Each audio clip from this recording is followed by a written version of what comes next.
Shalom, shalom. I would first like to begin the lesson off by giving all praises, honor, and glory to Yahweh, Bahashem, Yahweh Shai, Bahashem, Kakodash. Double honors unto the apostles, double honors unto the other bishops at Great Millstone who've taught me this truth through the spirit and the power of Yahweh, Bahashem, Yahweh Shai. Peace and salutations to the brothers out there pushing this truth, the 100% truth out there on the highways and the byways. The Akim as well as you few sisters out there listening and learning. The Akwaf to you also I say shalom. It is your brother, Azak Barbecker, with another lesson through the Spirit. I just want to come at y'all with something that's Lord willing edifying, something that happened to me recently. It's a little story time that I thought to do a lesson on. So we'll go ahead and pull out some scriptures while I'm telling y'all this story the best way I can recollect it. And with that being said, of course, Lord willing, it's edifying. I want to start off with this, all right? And the reason being is because I was having a talk with some of my cousins now. I was having a talk with a few of my cousins. They're far older than me. Like, they're like 50. They're in the range of 50 to 60 years old. So they're not in the same generation as me, pretty much is what I'm saying, as far as first and second cousins go, whatever. And I was talking to a couple of my aunties as well, my great aunties. Like I said, they're well over 70, 80, 90 years old. So nonetheless, was talking to them, and the conversation started off with my older cousin asking me if I voted and stuff like that. Was I voting, because they were talking about Donald Trump and stuff, and the president and what he's been doing.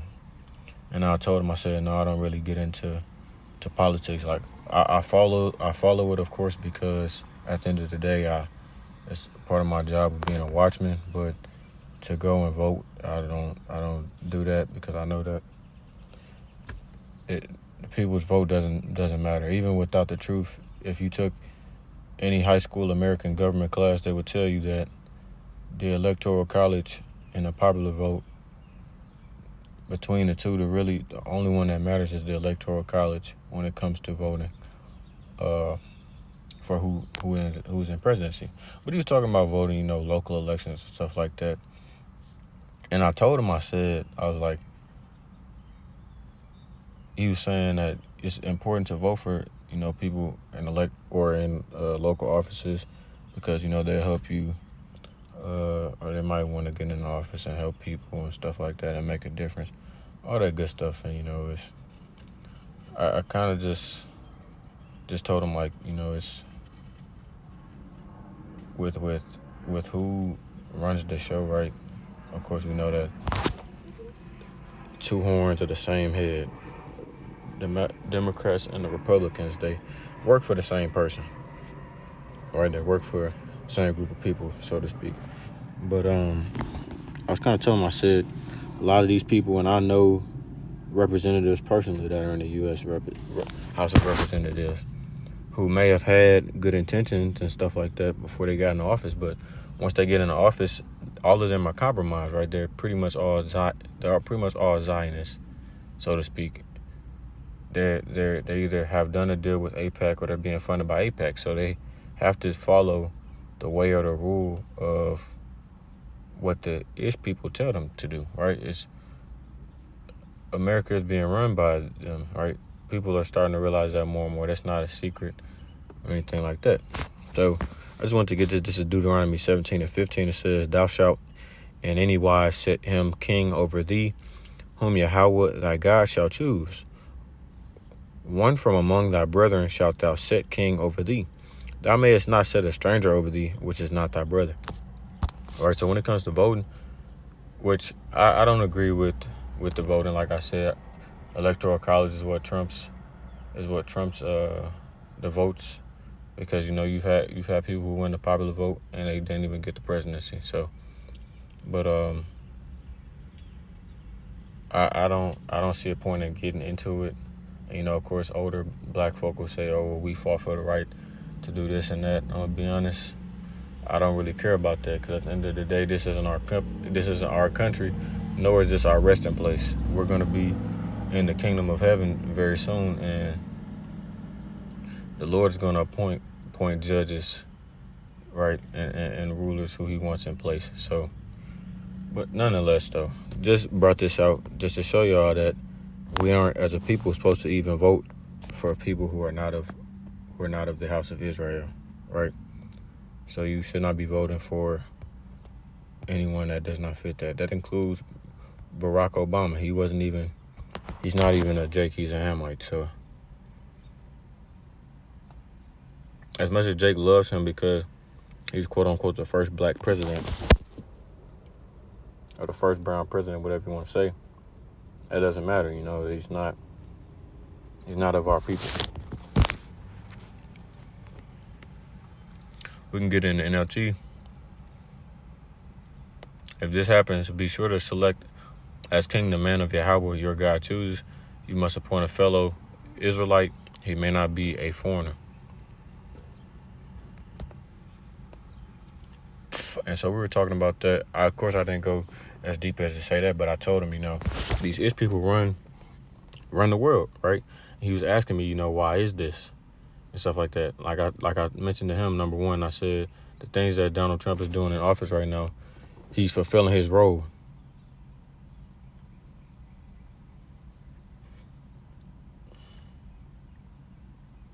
So he's fulfilling the role that the Lord gave him.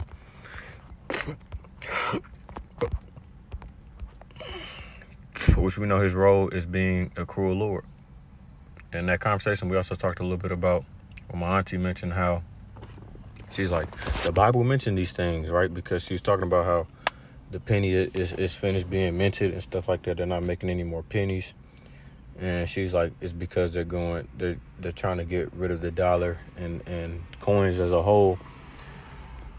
And, move over to digital currency, right? It was my cousin, he couldn't fathom that. He's like, why would they do that and stuff like that? Mind you, like I said, this is a 50 to 60-year-old man, right? How you don't know these things just once again shows you that I might as well get this. Age does not equate to wisdom.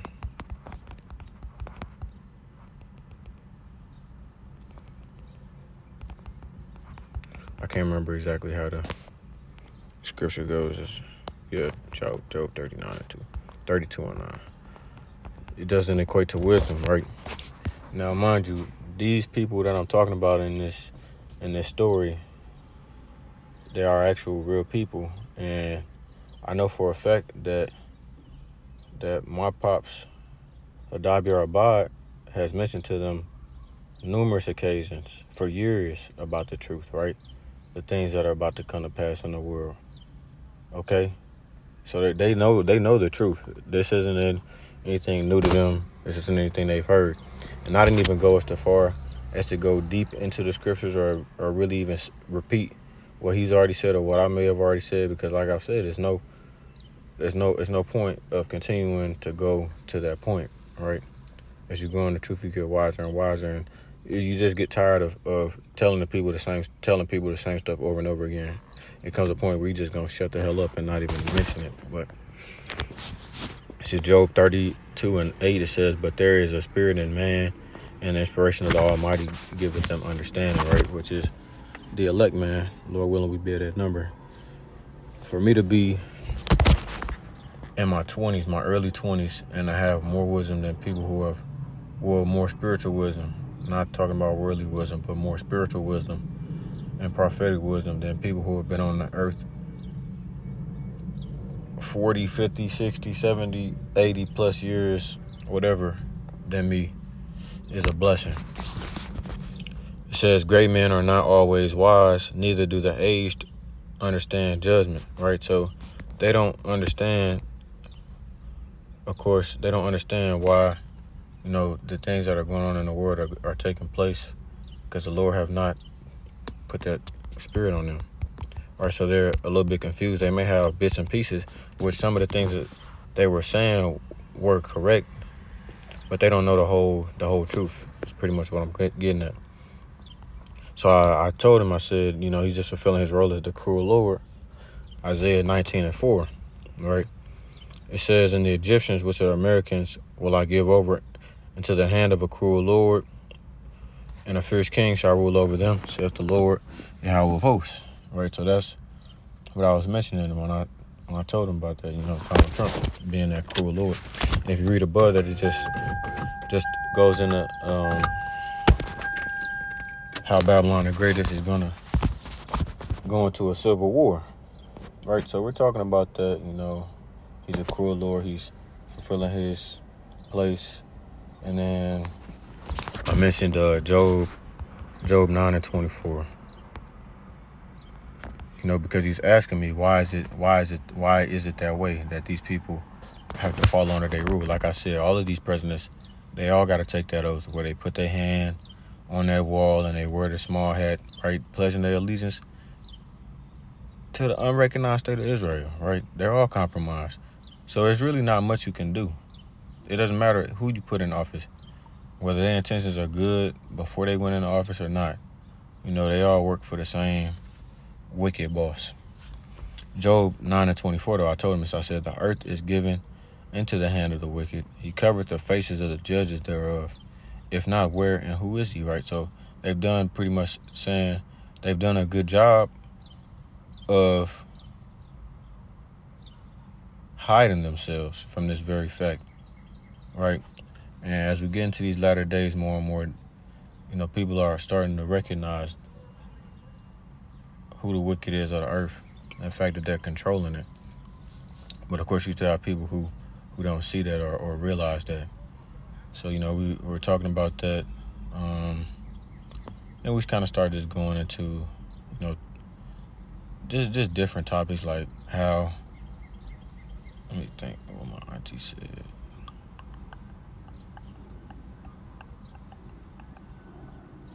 Oh, yeah, I was kind of talking about how,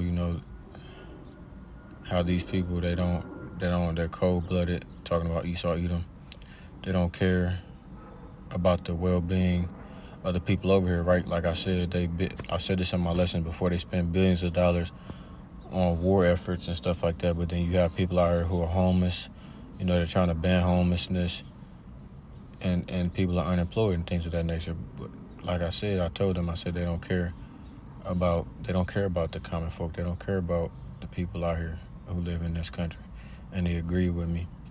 And we kind of talked about a little bit about how the Jake man is desirable amongst the nations, and about how these Edomite women are starting to, Edomite women, my great auntie said Edomite women are starting to flock more towards Jake men, and Edomite men are starting to flock towards Jake women more.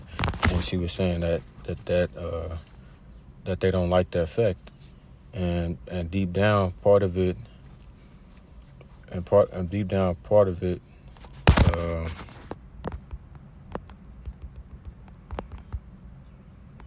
is them having a fear, right, that we're going to take hold of them or put them in the same conditions that they put us, which we are going to do that in the kingdom, of course, but they don't know that, right? But they were saying that, and my cousin, he was like, he agreed with the white women more so flocking towards Jake men, because I've done lessons on this before. The Jake man is the most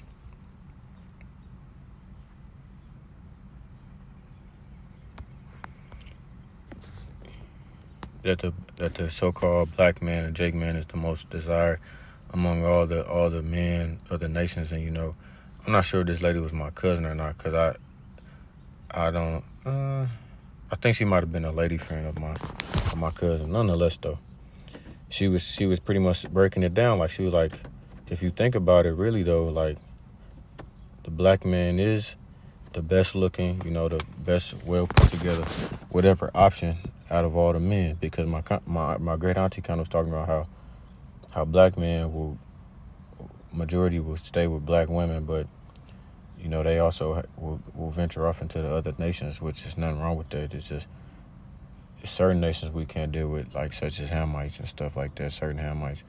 But she kind of was saying like how Jake women don't have that same luxury, so to speak. which first and foremost, our women aren't even supposed to deal with the races of the other men, right? Because they're princesses and queens and whatnot. And then also, or he kind of was saying, like, why would you even want to, Like, we the best option for y'all. But, she was kind of saying, like, a lot of these Jakes out here are pretty much saying that, black women are loud and obnoxious, which I kind of hinted that they are, but, like, not all of them, right? Because a lot of them do fit into that category or that stereotype, but not all of them, but the majority of them do. And she was pretty much breaking it down like this man doesn't have this. You take the average Edomite, you take the average Jake man, you're going to choose the average Jake man. He look better or whatever. Pretty much just showing that he's desired amongst the nations, right? And very soon, like we always say, man, brothers' stock is rising, right? As Edom pulls out and they're being exposed more and more. Like I said, man, they're women, and not even like I said, the elder Malcolm says this: when your own women are combating against you, or going against you, that's how you know that your kingdom is at an end, right?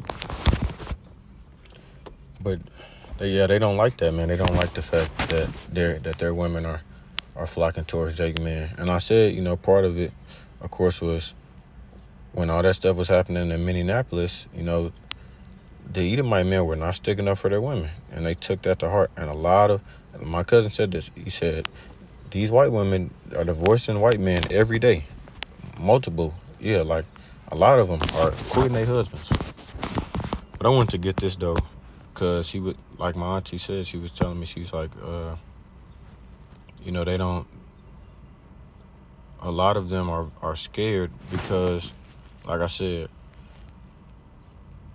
they have problems with having children, and it's really not even they women who have problems. It be they men.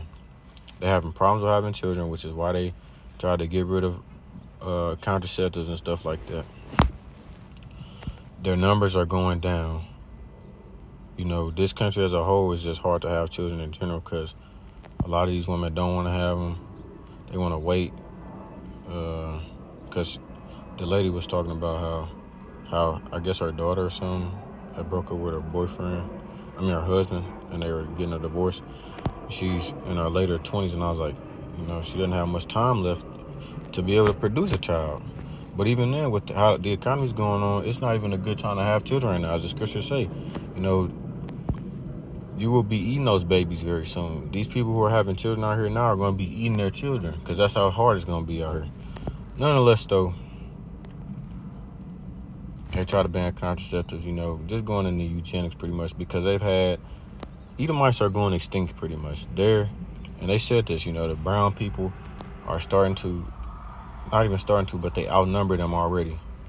They're scared because they have this feeling in their hearts and in their mind that we're going to revolt and do the same things they did to us, to them, right? So this is Habakkuk 2:15. It says, woe unto him, Salaki, verse 16, thou art filled with shame for glory, drink thou also, and let thy foreskin be uncovered. The cup of Yahweh's right hand shall be turned unto thee, and shameful spewing shall be on thy glory. It says, but soon it will be your turn to be disgraced. Come drink and be exposed. Drink from the cup of Yahweh's judgment, and all your glory will be turned to shame. Right? They walking around shame, looking ashamed and stuff like that. If you look back at the history of what they've done throughout history, like I kept on telling my people, they're cold-blooded people. Any person who could actively try and delete a whole race of people, then also they don't care about their own people. You can't put nothing past that type of person, right? They'll kill a whole plane full of people just to get to one, right? And we also mentioned this as well, and they agree with me. They see that their kingdom is falling. And my auntie said that, she said, we're prophetically ahead of them. As far as being superior and us being better than them as a general. My cousin was saying that they feel like they're entitled to certain things because he was asking me how I felt about working in a white world very soon. Like I said, I told him I've dealt with Edomites during my whole life, going to school with them, so I already know how they operate. But they feel like they're entitled, but in actuality, they're the basis of men, right? But nonetheless, though, we were saying like how pretty much how Esau Edom is upset because that his kingdom is ending. You look at everything that's going on in the world right now, right? And it's happening for a reason. And it hasn't just been happening for the past 6 years. It's been happening for decades, right? It's just becoming more and more evident as we go on and continue into these latter days, right? Esau Edom's kingdom is falling. Babylon is falling and it's failing. And it's on its last leg. So of course, Esau Edom, being the man that he is, he's going to try and take down whoever he can with him. Revelation 12:10, it says, "And I heard a loud voice saying in heaven, now has come salvation and strength, and the kingdom of our God, and the power of his Hamashiach. For the accuser of our brethren is cast down, which accused them before our God day and night," right? Which is just talking about how these people will do wickedness in the sight of the Lord and then try and blame us, the Israelites, for doing it. It's like you knocked over a vase and you go and tell your parent before they even find out that your sibling did it.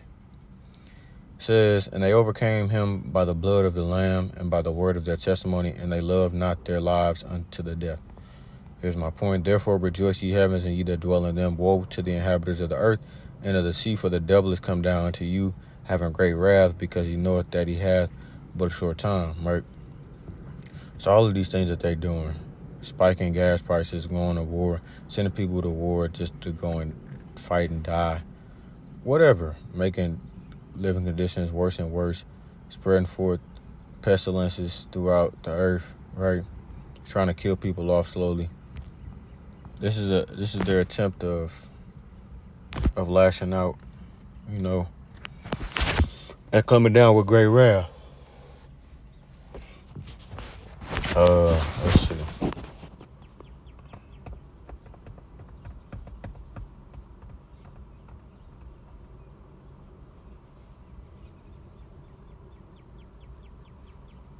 Trying to think if there was anything else we talked about. Cause we did talk about a good deal of stuff, but I'm pretty sure I hit the main points on the head. Oh yeah, I want you to. But yeah, through all of these things, right? Our people still won't consider or don't realize that we are Lord's children, and that these things are happening for a reason, because of the Israelites. The controversy of Zion, as a W. Rabbi would say, for the controversy of Zion. This is all going down. Isaiah 34:8 in the NLT, "For it is the day of the Lord Yahweh's revenge, the year when Edom," the so-called white man, "will be paid back for all it did to Israel," so-called Negro, Latino, and Native Americans on earth, right? So all of these things are happening because the Lord's about to return, baby, and deliver his people salvation, and also deliver his enemies revenge and vengeance, right? So it's a beautiful time to be alive and a beautiful day to be an Israelite. Lord willing, of the hopeful elect, right? So, but the people who don't want to consider that, who don't want to, acknowledge that fact, the 2/3, they're gonna be destroyed here in Babylon, right? Because they can't get it on this go round. But in the kingdom, no, they'll be all right. They'll be all right. They'll get new bodies. They'll be made clean, and they'll still be better off than any heathen nation. It says Romans 11:7. It says, "What then? Israel hath not obtained that which he seeketh for, but the election have obtained it, and the rest were blinded." It says, "According as it is written, God hath given them the spirit of slumber, eyes that they should not see, and ears that they should not hear unto this day," right? So they're hearing it, whether they watch the elders, the apostles, right?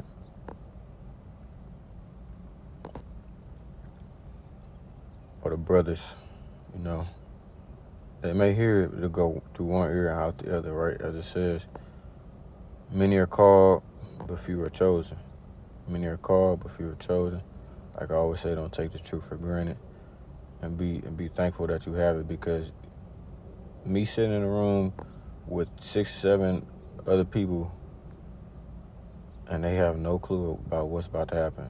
Because my cousin was saying, they were talking about how Donald Trump's trying to make it to where he can't, to where he can only be reelected, right? There is no president after him.